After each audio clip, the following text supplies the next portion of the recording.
Hello and welcome back to another episode of Talking Brazil Ball, the podcast all about Brazilian football.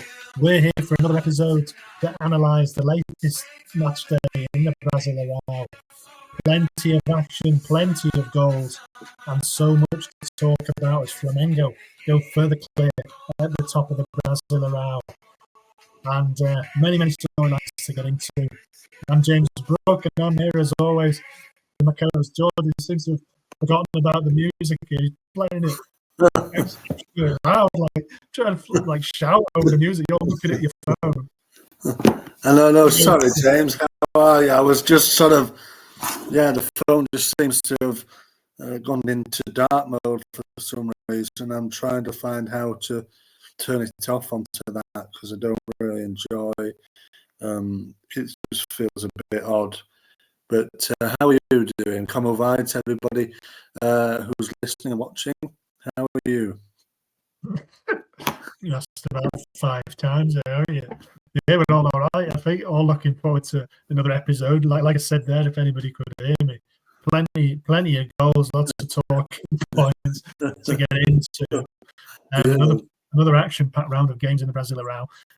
Lots to dissect, George. But yeah, all good, really. Enjoying the transfer shenanigans. Deadline day coming up on Monday as we record on Friday. So I've been busy at work, lots to do. Some action in the Brasileirão as well. I've seen Arthur Melo has made that move to Grêmio, which is a pretty big deal. So yeah, enjoyable. How about you? Yeah, not too bad, James. Thank you. Yeah, just getting on, noticing the darker mornings and darker nights now. Setting in here, aren't they? So yeah, the autumn is coming on the way. I think soon, like you said, the transfer window is shutting on Monday, and there has been lots of action. Like I say, lots of goals to pour over today in the Brasileirão. So yeah, without further ado, James, I do have a quiz question for you, which we did discuss last week, which I did forget about. Oh yeah.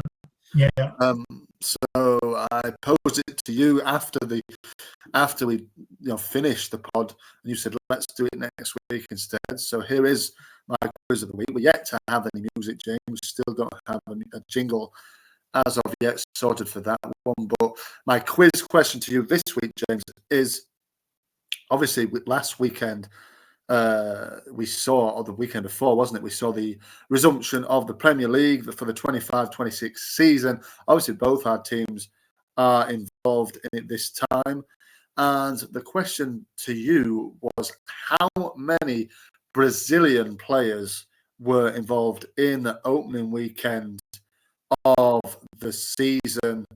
And how many of them, James, started the Premier League season? Also, how many debutants were there? So how many Brazilian players started? Yeah, how many Brazilians overall? How many of them started? Yeah. And how many Brazilian debutants did we have in the Premier League when it started? Yeah, it's a really, really tough question, to be fair. There'd be more than you think, probably. I guess in total, there's 20 teams. You say maybe an average of 2 maybe per team. Maybe a little bit high. So I'd maybe go with 37 or something like that total. No, I mean that's way more than it was actually, James. Oh.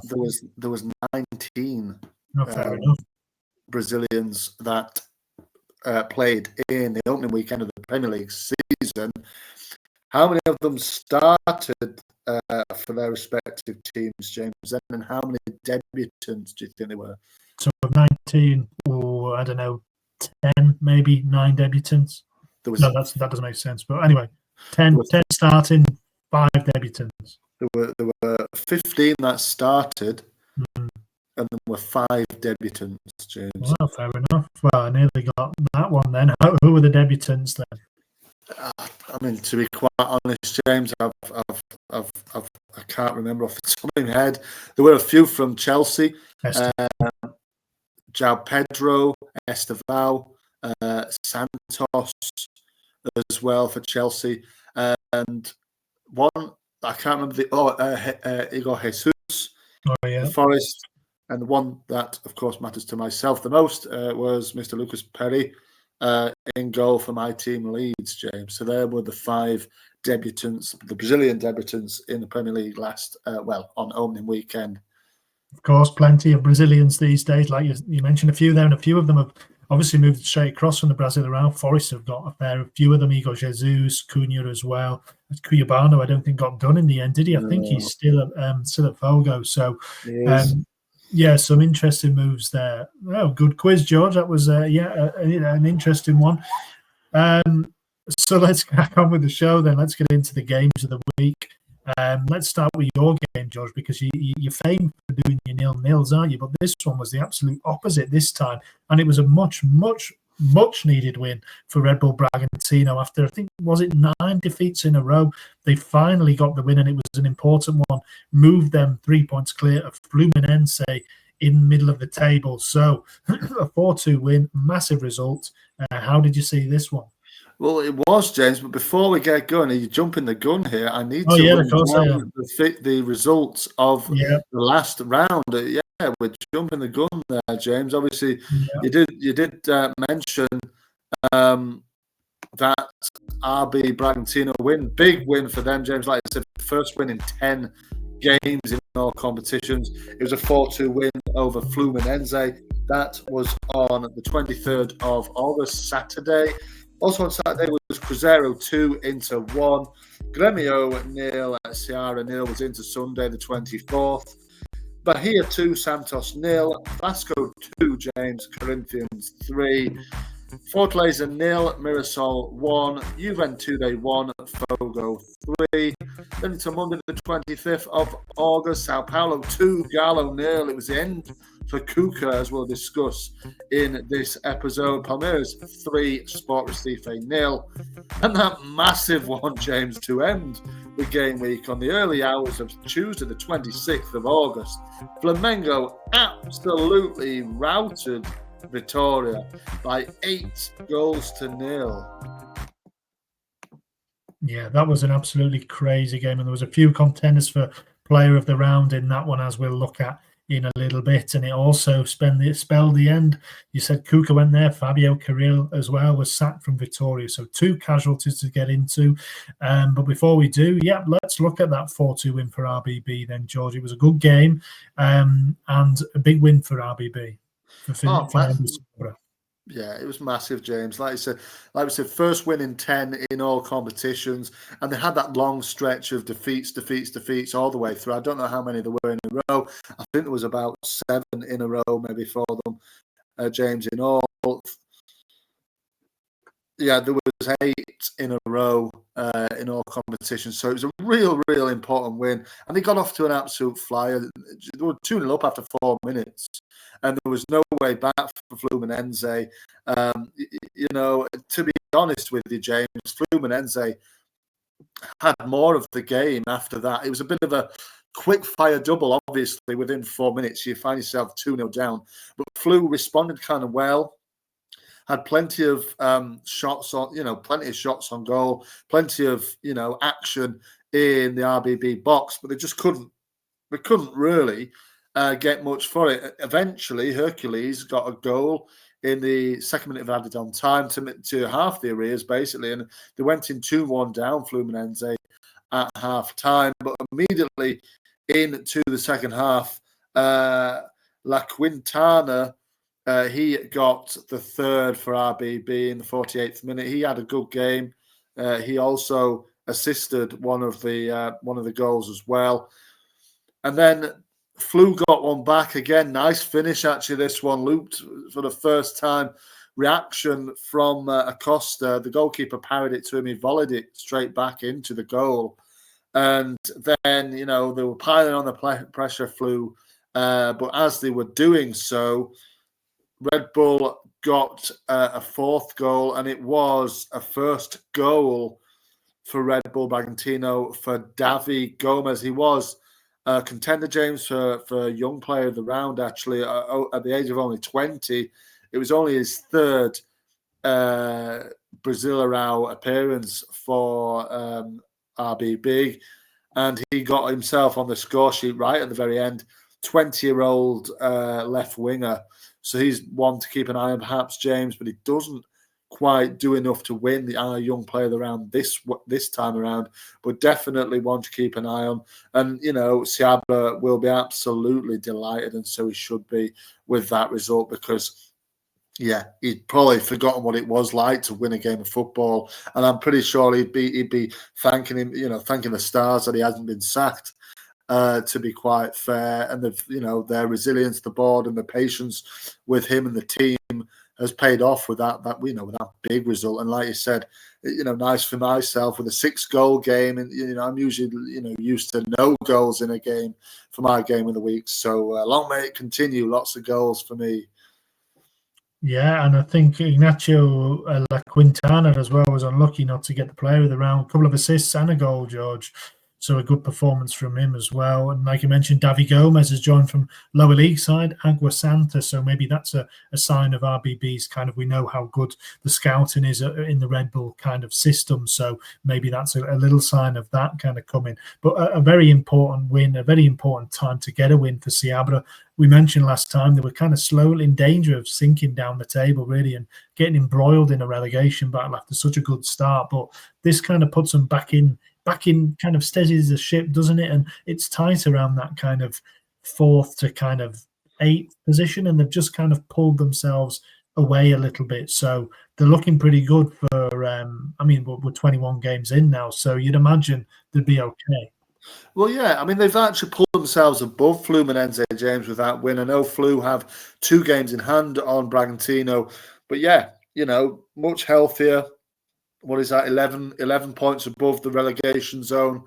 You're sitting pretty comfortable there, and it is harking back to the, testament to their really, really good start to the season. Why they're not anywhere near the relegation zone, really, having had, suffered that awful run of form, for a couple of months. They still sit in 8th position, which is absolutely fine, really.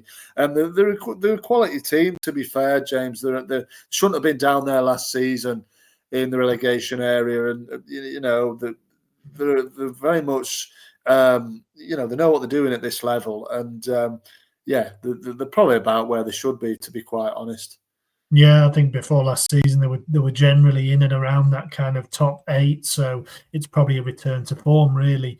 And yeah, a good result certainly over Flu. Flu went on to lose against Bahia as well in the cup this midweek, and that's a nice little segue into my game of the week, George, which did feature not Flu, obviously, but Bahia.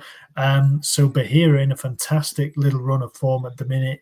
As we've covered last week, we kind of mentioned the reason I picked them really was because we haven't put the spotlight on them probably as much as we should have done. But they've been really flying. I mean, Rogério Ceni has done a sensational job throughout his time there, really, and they've just kind of gone from strength to strength. And this season, which is a bit of a surprise, really, given kind of they maybe overachieved slightly last year, and they're not kind of a flashy team, but they do have those City Group links. So we know that they do have a bit of financial might behind them. And to be fair, heading into this one, Santos had just taken that drubbing at Vasco 6-0. We saw Kleber Xavier sacked. So I don't know who actually was on the bench for this one, George. It wasn't Juan Pablo Voivoda, who we touched on last week, who has now only today, I believe, been appointed at Santos. So he's now in the dugout. A good manager, as we know, had a great season last year at Fortaleza, and we'll probably expect to. I mean, he's not going to match that with Santos, is he, this year? But he'd expect to keep them up. But this wasn't their day. They were behind really early on in the game. 12 minutes in, and Luciano Juba, George, and I know you want to talk about this goal because we may as well do it now if you've got your little jingle ready. Yeah, I think I have. I think it's this one potentially, James. Yeah.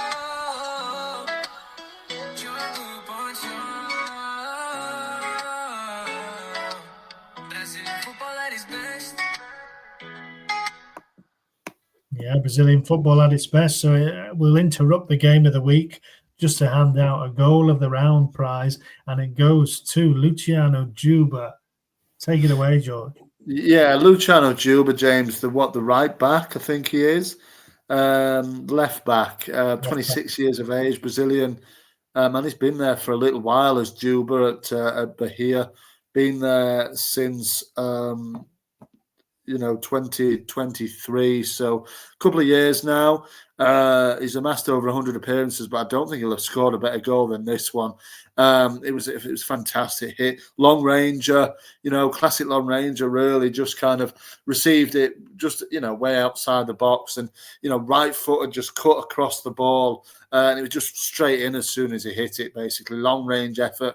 Goalkeeper was getting absolutely nowhere near it, and it really set them on the way to yet another impressive win, because it's not easy going up against a team who have just been slapped for 6. Lost the manager. They'll want to do, impress the new manager in Vojvoda coming in. It just shuts them up straight away. 12th minute goal like that.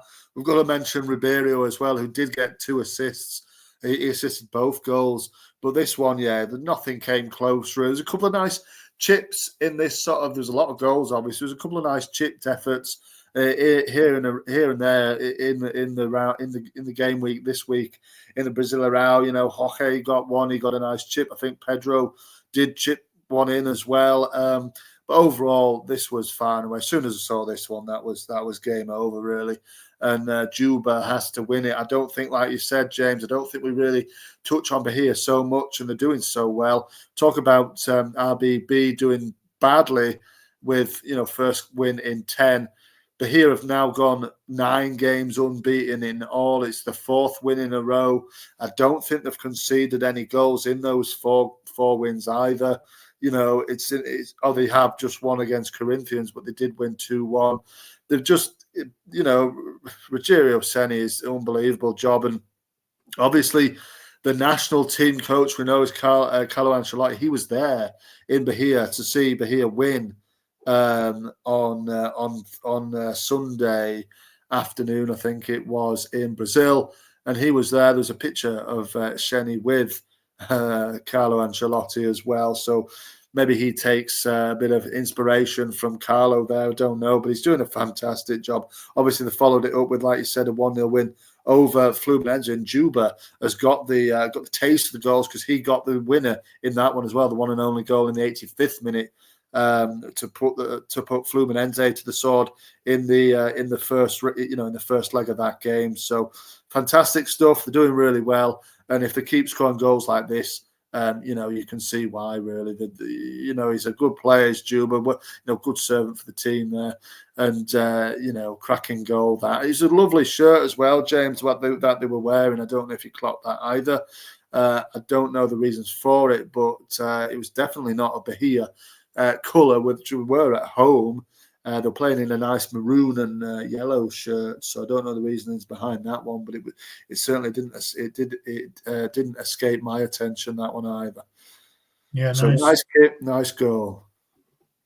Yeah, nice kit, nice goal. And yeah, I don't know who'd have been watching there. To be fair, Ancelotti, you can't see many of the Bahia team really being kind of picked up by the national team. Maybe Kaiki, who's spent time at City, but that would seem like a bit of a kind of a stretch. Maybe Santos, even you look at their team, you can't really see who he'd maybe be watching there. Maybe he just fancied a day out up in the north. But Neymar didn't play, and we know he was off crying the week before against Vasco. He didn't play. He didn't train as well, apparently today. Vojvoda took his first session, so I presume that's injury related, but I'm not completely sure on that. But not a good result for Santos. They'll be looking ahead. I mean, this one was always going to be a bit tricky on the back of that. No manager in before that game, so they'll be okay, I think, with having taken Vojvoda on. But yeah, this one's all about Bahia, really, and they keep marching onwards. They're 10 points off the top of Flamengo. They do have a game in hand on Fla,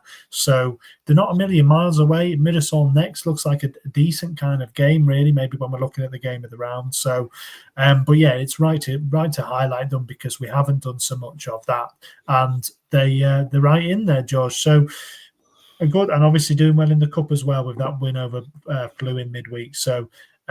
All positive for Bahia. For Santos, they've got Flu next, ironically, so they'll be wanting to get the win there in Vojvoda's first game. So that might be one as well that we keep an eye on potentially. But they'll have better days, Bahia, on the way to a very, very good season. So fantastic. 2 good games, 2 big results for the home teams, really. Why don't we have a move on, George, and look at the player of the round now? Yeah, absolutely, James. I'll see. Is it this one we've got? A bright future ahead for this guy. No. What a performance. 5 stars. He's gotta be player of the round. Who else?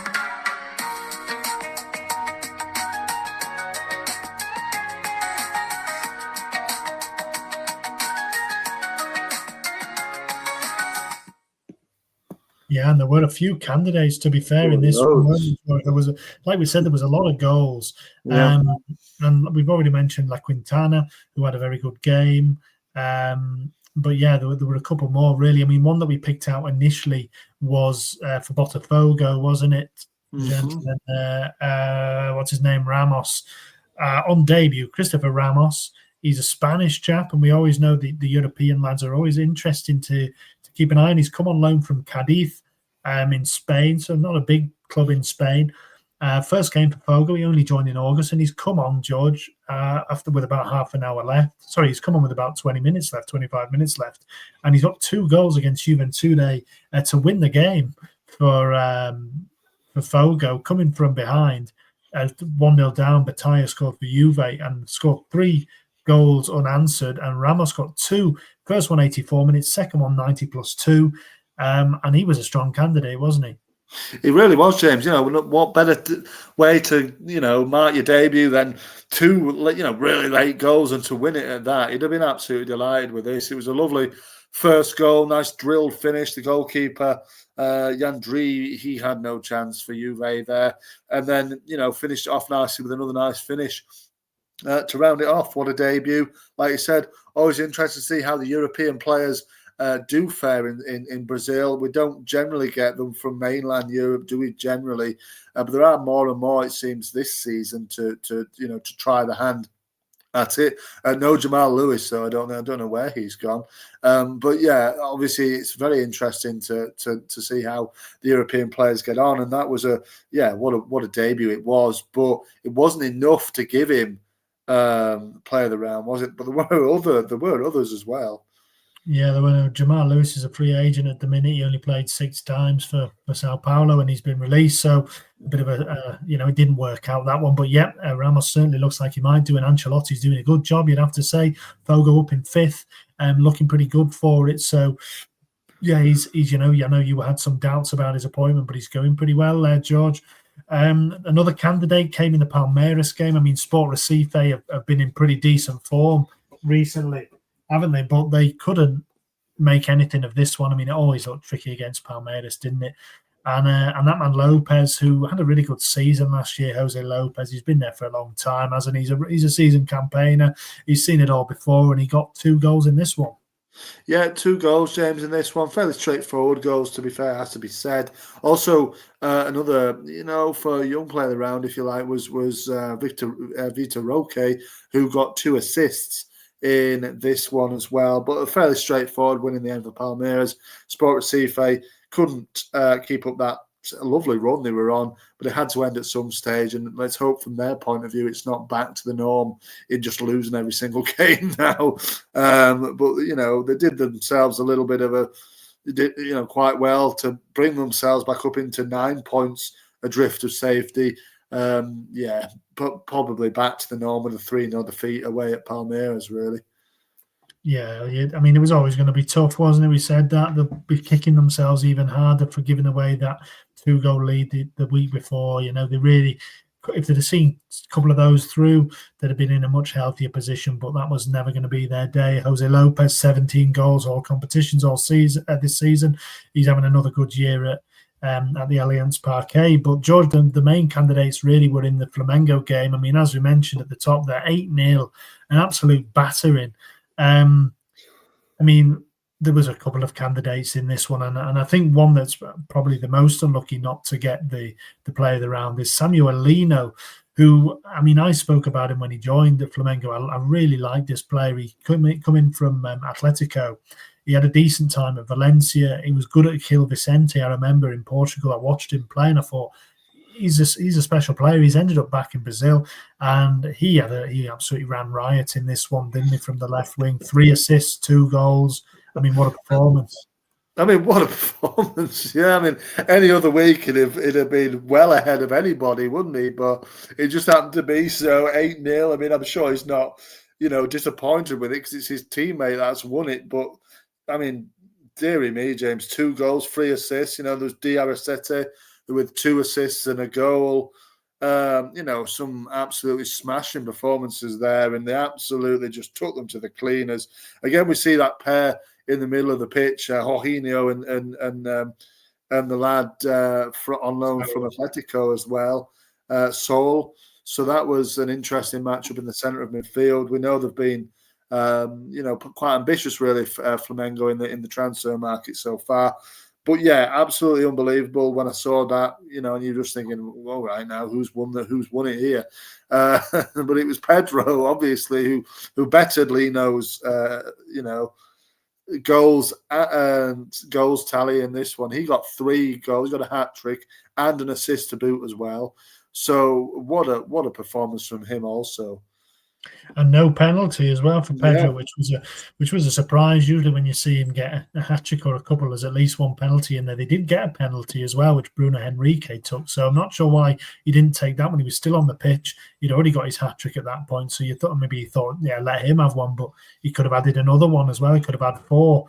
But I mean, like you said, George, they've been so ambitious with Saul, with Jorginho, with Lino as well. I mean, it's an absolutely fearsome-looking team at this kind of level. Sandro at left back, and Plata as well, who we know is a promising young player as well. And they just look kind of unstoppable at the moment, don't they, really? I mean, like we said, Fabio Carril paid the price this one with his job. It was, seems a bit harsh to me. Vitoria, I know they're kind of down there, but they seem to have been doing okay leading into this game. But I mean, it's all about Flamengo, really, isn't it? They look absolutely ridiculously good for this kind of level of football. Yeah, it's way too. I think they've already won it, James. I know it's close with Palmeiras. If Palmeiras win the game in hand, I think they got a point behind them. But it's too, for me, they're too strong. They've just said, right, we're going for it. We don't care what the other teams do. Like I said, they bought well, but to add to what they've got already, Di Arrasete, obviously Pedro, Plata seems to weigh in with goals here and there as well. And they've just, it's a plethora of absolutely, enormous talents. Emerson Royale at this level, Danilo as well, and the good young players, Arejo and likes of Wallace Yan as well, weighing in with goals and assists as well where they can. So it's an amazing team for this level, and you can't say anything else, but they will definitely win the title. I know I'm sitting here in August saying it when it finishes in December, but I don't think anybody could argue any other way, really.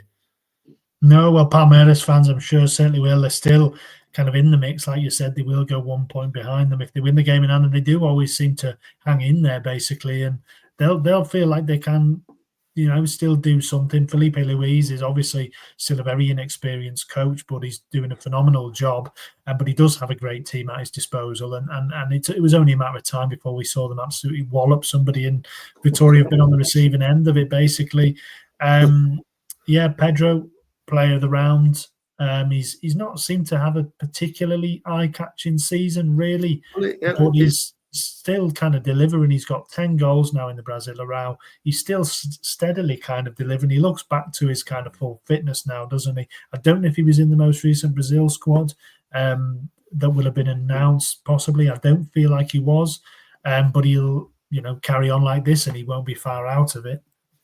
Yeah, I mean, it's something I'd have to have a look at, James. I don't know whether he was in it or not, to be quite honest. I don't know what it was, actually, the Brazilian team. I'd have to have a look now, but I don't believe he is.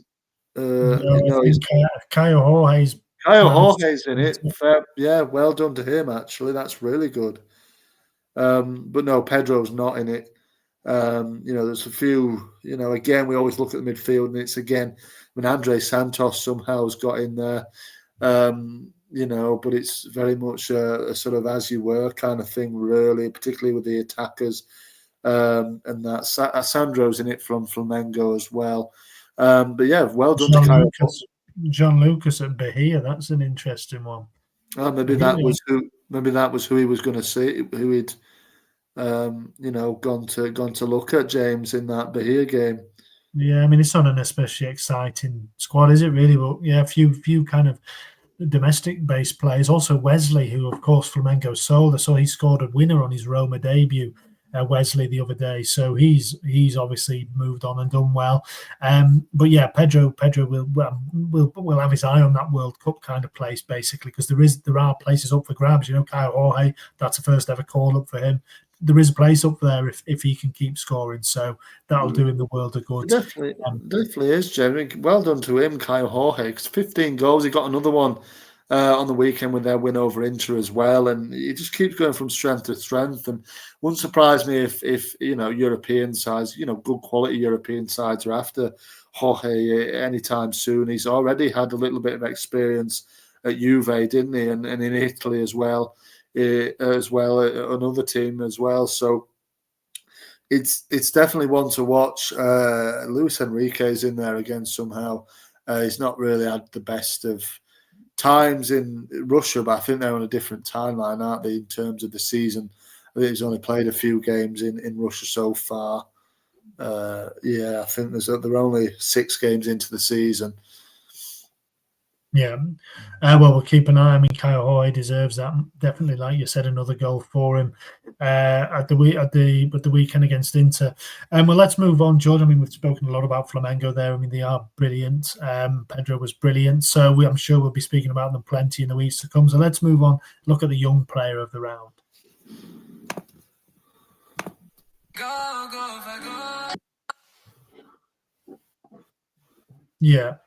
Yeah, that was the wrong one. It's there was a couple of candidates for this as well. Oh, there you go. Yeah.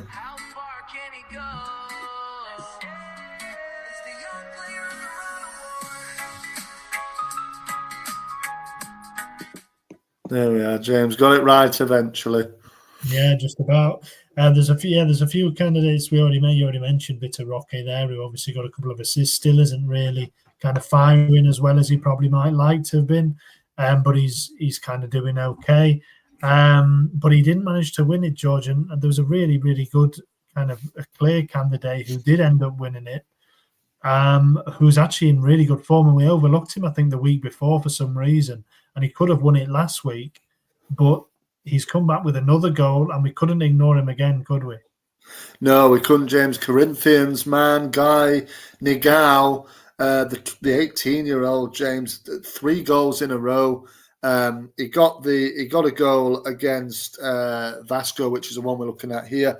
But he also got, like you said, a goal against Bahia when they lost the previous week, and he did also get the winning goal in a 1-0 win over Serie B side Atletico Paranaense in the week as well. So he's on hot form. Nigao, this goal, in particular, this one was nothing special. He was just there on the line to tap the ball in.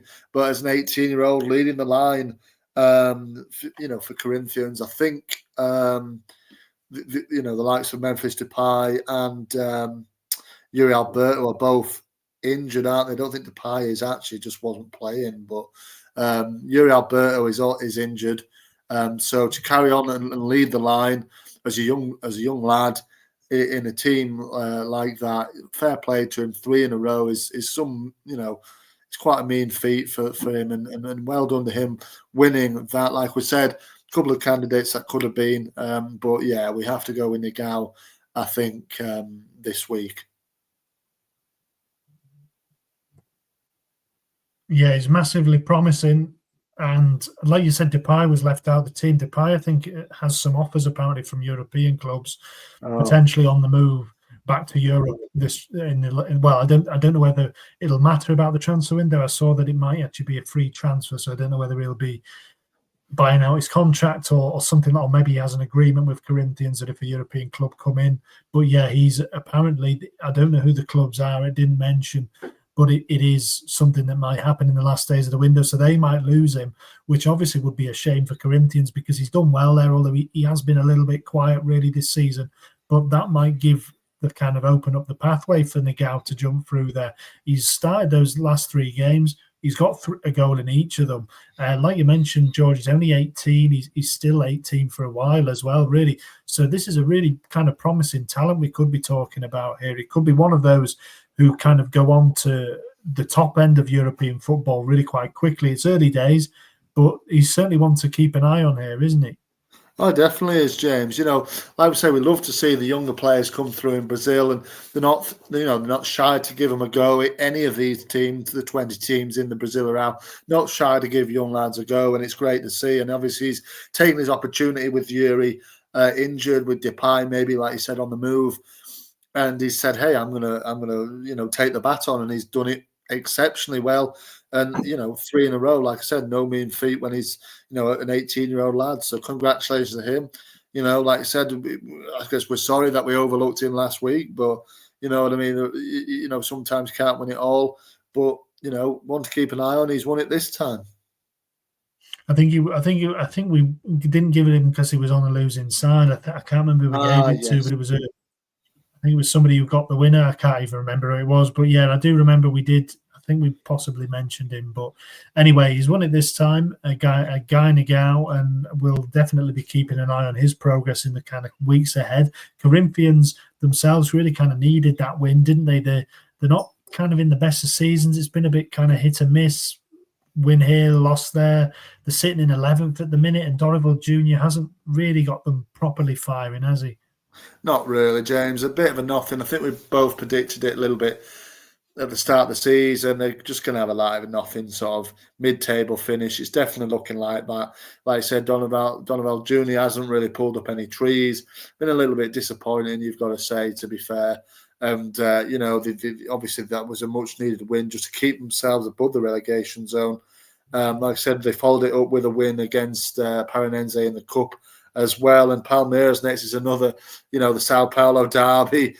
That's a tasty one always, isn't it? So any form kind of goes out the window with that. So let's wait and see what happens there. But yeah, all in all, a little bit of a disappointing season, really, you've got to say. Yeah, the cup might be a bit of a way home for them. Possibly they might see that as a chance to kind of win a trophy. The teams left in it, you have to say that. I mean, the Flamengo, Palmeiras are both already out. Fogo and Vasco are there, Flu Bahia, and then Cruzeiro, Galo, which Belo Horizonte derby, George. Galo lost that first leg 2-0, so Cruzeiro will probably fancy the chances, but Corinthians will look at that and think they've got a chance. So maybe Dorival Jr., remember, won it with Sao Paulo in his last full season in Brazil, so that's something maybe to keep an eye on in the next kind of few weeks. But yeah, they've been a bit stodgy and they did need this win. Vasco, another team who just can't seem to get properly going. Diniz hasn't really done enough since he's come in, and they didn't manage to follow up that 6-0 win with anything in particular at all. So more frustration for the Vasco fans. But anyway, well done to Gainigar, well done to Corinthians. And that's it, actually, isn't it, George? We've rounded up everything. We've done them all there. We've got goal of the round, I was thinking, but we did that in the game of the week. So that's everything for now. So let's just touch on quickly, because you mentioned there your team obviously have sacked the manager just in the last couple of days, I think it was. So Cuca has gone. I know you were a fan of Cuca. You were keen to see it work out for him, weren't you? But it just hasn't happened. And it does seem that they are kind of on the path to appointing a new coach who you don't seem to be particularly impressed by. Yeah, look, James, we're in different form. I really wanted it to work with Cuca. I liked him. He'd brought, success to Galo in the past as well. Won the Brazil around the past with Galo as well. So you thought, hey, a bit of a homecoming for him. Can he come back and restore them to former glory? Obviously, it didn't work out last season. They had a really poor season. And look, they've not done well this season either. Sitting in 12th position, neither here nor there. The form's, win one, lose one, draw one, do the same again. They've lost 2 in a row, like you said, would have hurt them. That midweek Belo Horizonte, derby loss at home to Cruzeiro as well. The second leg comes in a couple of weeks in Cruzeiro. Really disappointing with that. Obviously, a 2-0 loss was the one that did for Cuca in the end away at Sao Paulo. So, yeah, I mean, look, it's Victoria next. It's a winnable game, but we're looking to see who's going to be the manager. Will they end up, appointing somebody before Sunday, or will they wait on and see? But there's a little bit of gap between the Cruzeiro second leg and the Victoria game. Maybe a chance for them to recoup and really dig deep and see who they can get. But yeah, Carlos Carvalhal seems to have rejected them, the Portuguese manager formerly of Sheffield Wednesday. Any Wednesday fans or English football, watchers might Swansea, remember. wasn't he? Swansea as well, as well. He hasn't had a job in England since that Swansea one. It was a while ago now. I think he was at Braga for a bit, wasn't he? He was at Braga, so he was in his native Portugal for a little while, but he seems to have rejected it. And now they seem to be talking to Pedro Martins, who, like I said to you before we came on air, James, he was linked with my team, Leeds United. He was linked with the managerial position at Leeds a couple of years ago. I think we plumbed then for Javi Garcia in the end, or Javi Gracia. But he was in the talks. Was Pedro Martins, was at Olympiacos in Greece, and he seems to have flitted around the Middle East of most recent years. I don't know where he was most recently. I think he was managing Rodrigo, who was a former Leeds player as well, in Qatar. I think he was last, but I'm not sure. But obviously has European pedigree of some sort. I think he has won the Greek title with Olympiacos. So maybe that's where they're sort of looking at and thinking, wow, maybe it's him that we can do the job. He's Portuguese as well, I believe.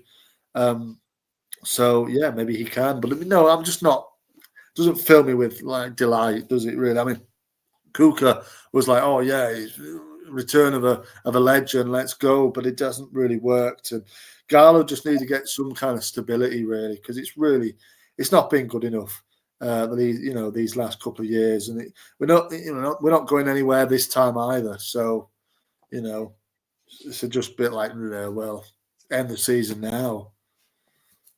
Yeah, and it's certainly not been inspiring for Gallo, as it will see. I mean, I don't think it's a done deal that yet, so we'll have to keep an eye on whether that gets done. But he's had some pedigree, so who's to say he can't come in and change the fortunes? I think he'd be well worth a gamble, to be fair, rather than going on one of those coaches who's kind of on the merry-go-round. And Brazil, I think they can try something a bit different, but we'll see. I've just seen, George, while we've been on air as well, Fabrizio Romano is breaking. Nottingham Forest are signing another player from Fogo, and they are signing the goalkeeper. I saw this a few weeks ago, but it gone quiet.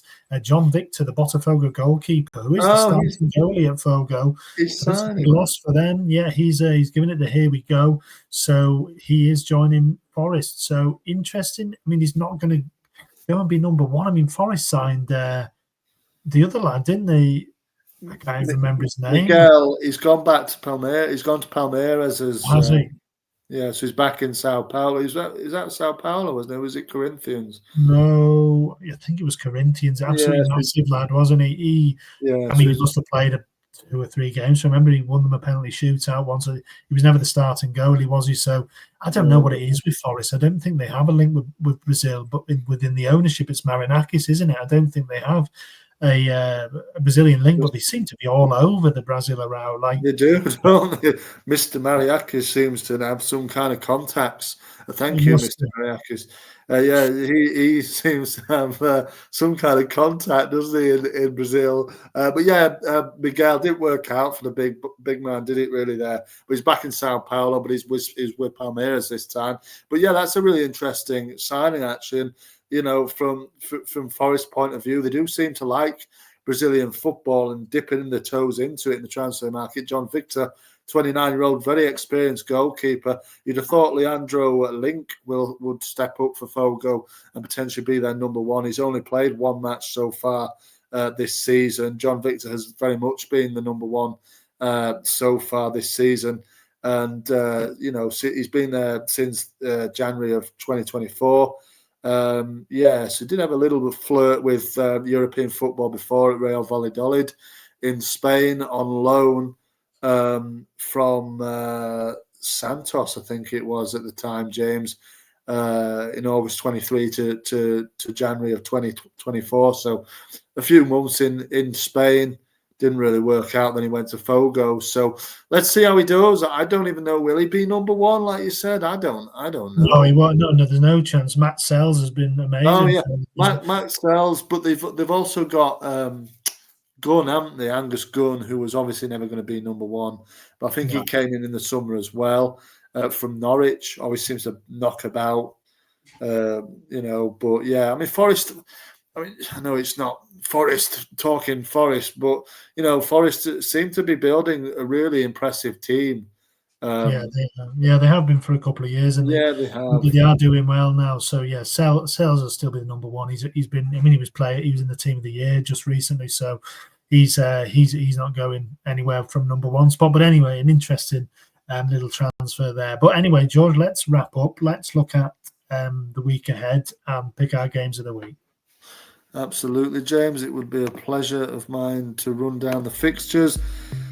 So round 22, James, starts tomorrow night, August the 30th, with Ceará against Juventude and Fogo against RB Bragantino. Into Sunday the 31st then of August is Cruzeiro against Sao Paulo, Flamengo against Grêmio. There is also, when I bring it up, Santos against Fluminense. There's Corinthians against Palmeiras, a Sao Paulo derby. Mirassol against Bahia and Vitória against Galo. Into Monday the 1st of September, and the night that round 22 includes, Inter face Fortaleza at midnight kickoff.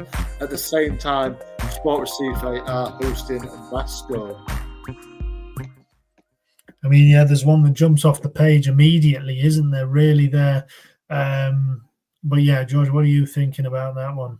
I mean, there is, but there's a couple of interesting games here, James. And like you said, the one that jumps off the page is Corinthians against Palmeiras, and I do encourage probably one of us to take that one. But I might leave it to you because Mirassol against Bahia is a decent one as well. But we did look at Bahia this week. But that's very interesting, very close in the table, aren't they? But I'm going to go with Vitória against Galo. We don't seem to have looked at my team, Galo, very, very often. Both teams have just sacked the manager, so let's see if either one of them has appointed a new manager. Let's see if Martins is in at Galo, and Vitória, let's see if they've got a new manager in. And, if Vitória win, I think they go within 2 points of Galo. So, yeah, I think I'm going to go with that one. Yeah, fair enough. The battle of the teams without a job, teams without a manager, like you said. Interesting. Yeah, so I'll go the Corinthians Palmeiras. And I mean, I think while we've been doing the pod, it's probably been the feistiest game, really. There's been a couple of them that have really got out of control.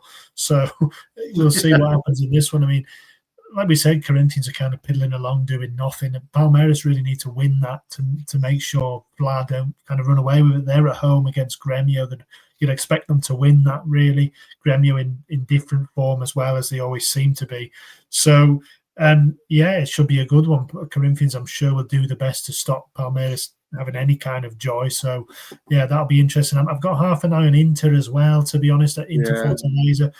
Mercado he must be under serious pressure now. They lost again last weekend against Cruzeiro. They've just been in really poor form, and 4 lost in a row. You just wonder how long has he got, really. It feels like it might be coming. The axe might be wielding for Super Mercado, which would be a shame. I'm sure he'd be back in a job at some point soon. I'd be disappointed to see him go, really, from Inter, but it hasn't been good enough. Both our teams, James. Sorry, both our teams are on the same amount of points. We're just ahead of you on goal difference. So yeah, they are. Yeah, like you said, Vitória will go close there. Fortaleza aren't far behind, and Inter can't really afford for them to close that gap, especially at the Beira Rio. So I've got half an eye on that, but yeah, I'll go with Corinthians, and we might just touch on Inter. Maybe we'll be talking about them in relation to another managerial relieving. But let's see, all for next week, George. So lots to come. Why don't you just finish off then with a rundown of the Serie A table as it stands? Absolutely, James. It would be a pleasure. Reminds the top of the table, as usual, is Flamengo on 46 points. Second is Palmeiras on 42. Third is Cruzeiro on 41. Fourth is Bahia on 36. Fifth is Fogo on 32. Also on 32 in sixth position is Mirassol. Also on 32 as well is Sao Paulo in seventh. In eighth is RB Bragantino on 30. Ninth is Fluminense on 27. 26 points in 10th position is Ceará. 11th is Corinthians on 25. 12th is Galo on 24. 13th is Inter on 24. Also on 24 in 14th position is Grêmio. 15th is Santos on 21. 19 points in 16th position is Vasco. Into the relegation zone, then James, 17th position Vitória on 19 points as well. 18th position Juventude on 18 points. 19th position Fortaleza on 15 points.